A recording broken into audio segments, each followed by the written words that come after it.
7 things you need to know about AWS Certified Cloud Practitioner. The information that I will provide may help you decide whether you want to take this certification or not. It may also help you in your exam preparation. So, let's dive in.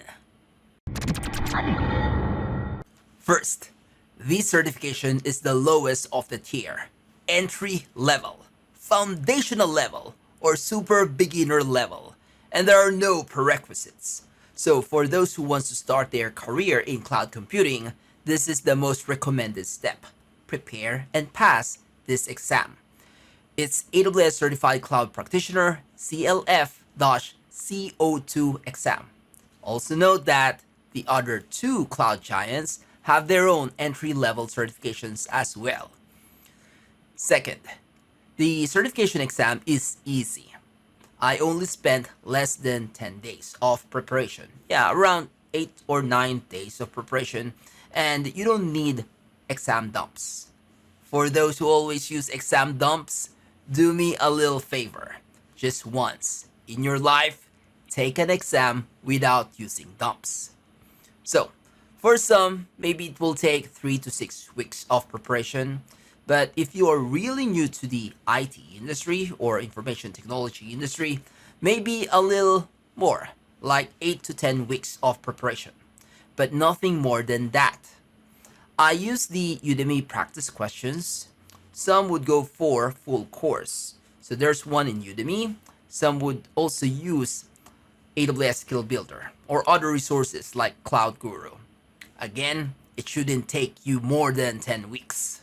Third, this certification doesn't guarantee you to get a job in cloud technologies. Again, we're talking about entry level, super beginner level certifications. If your goal is to get hired with cloud related job role, I would recommend you to go for another level. Take AWS Certified Solutions Architect Associate, then decide which area of specialization you're going to pursue. We have DevOps, machine learning and AI, security, advanced networking, and many others. Again, this certification is not enough. Fourth, this certification is not only for technical people. I know sales, marketing, program managers, project managers took this certification. Yeah, even accountants and managerial position like directors or senior managers also take this certification. Managers, yeah, it makes sense, especially if their company is migrating or planning to migrate to AWS Cloud, because they need to understand the technology before approving the project or prior implementation.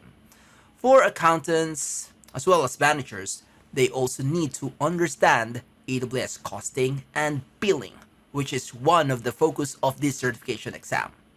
Next, this is quite important. Well, cloud, especially AWS or Amazon Web Services, provides many services. We have networking, storage, applications, servers, analytics, and many others. Overall, AWS offers over 200 services, but the exam only covers maybe around 50 or maybe 60 services. The technical details of all of these technologies are not covered. You don't need to understand or you don't need to know all of these technical details at all. For example, under networking, IP addressing, subnets, and even routings are not covered. Another example is servers. You don't need to understand Linux operating system.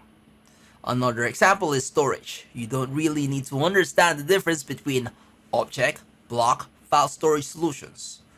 What you need to know is which specific service or services you need to use for specific requirements.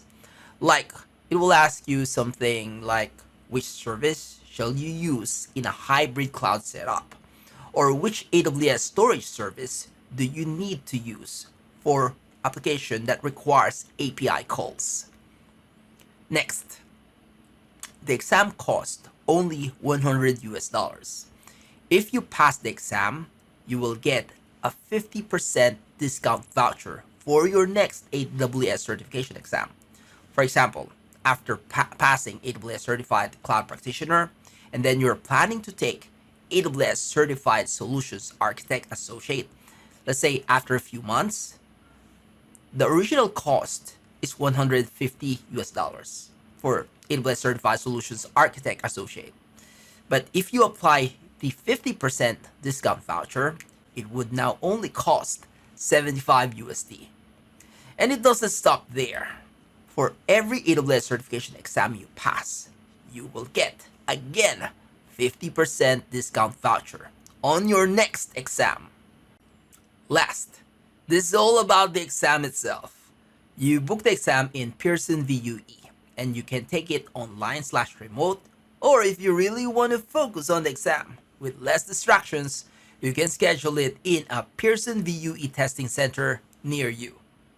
The exam format is multiple choice, total of 65 questions, and you only have a couple of hours.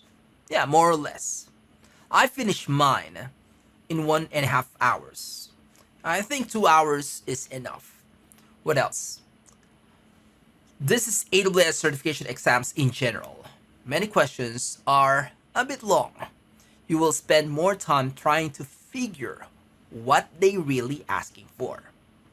Don't worry, it's not really that complicated. Last, you can use both back/previous and next buttons. And you can also flag questions, so you can review them before submitting the exam.